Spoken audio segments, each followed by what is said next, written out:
Today we're making cinnamon toast, just like Papa makes it. What you do is you start with bread. Doesn't matter too much what kind of bread. Today I'm using sourdough, just the cheap kind you get at the store.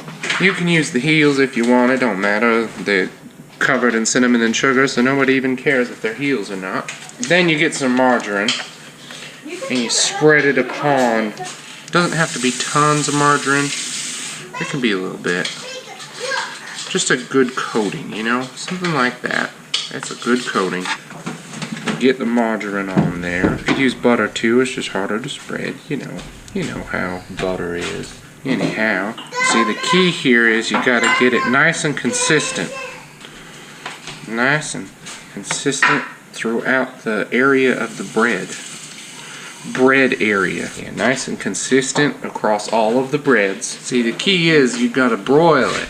Okay, next thing you gotta do is you get a spoon and get the sugar on the spoon. If you do it a different way, it won't work. And then you spread it like that. Spread it. And you spread it on all of them, just like this. Just spread them. And you spread it on a couple, probably about a spoonful and a half on each bread. So once you're done, you spread it around with the spoon. That's why you use a spoon, so you can use the anterior part of the spoon. And you gotta spread it out, spread it on. And believe it or not, then it will turn into cinnamon bread. Goodness gracious. The main ingredient in cinnamon toast is love and sugar. Love and sugar. It's just how Papa taught me. Or at least it's how he did it. And I was like, I better remember that. So once we have all of this evenly spread, we can take the same thing, put our sugar away. Now this is very, very, very, very, very, very important. Here's how you get the cinnamon out. You take it like this, and you just do one of these.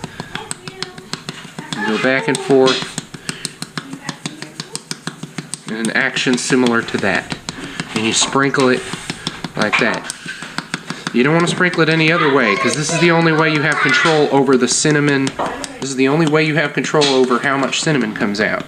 You do some other way, you're just going to be willy-nilly all over the toast like some kind of crazy kid hopped up on cereal. Plenty of cinnamon, but you overdo it, it'll be too spicy. You know what I'm saying? You've got to have, it's got to be like about a third covered with cinnamon altogether. If you were to take all of the cinnamon together and realize it. See, this is going to be delicious. That's what I'm tizzing and bizzing. I've gone on to full crazy accent. I don't even know why, but when I'm cooking, I just need to, talk Southern lovern. I'm gonna hit broil. I'm gonna do broil high. That's the goodness. Then you put the toast in the oven, and you crack the oven door so that you know how your toast is doing. We'll start to see it caramelize before your eyes. That is how you know it is delicious tasting. As you can see, the cinnamon is caramelizing quite deliciously. Now you just have to wait for the bread to crisp up, get a little bit brown, and then enjoy. Perfect. Cinnamon toast. Guess who's hungry for cars today?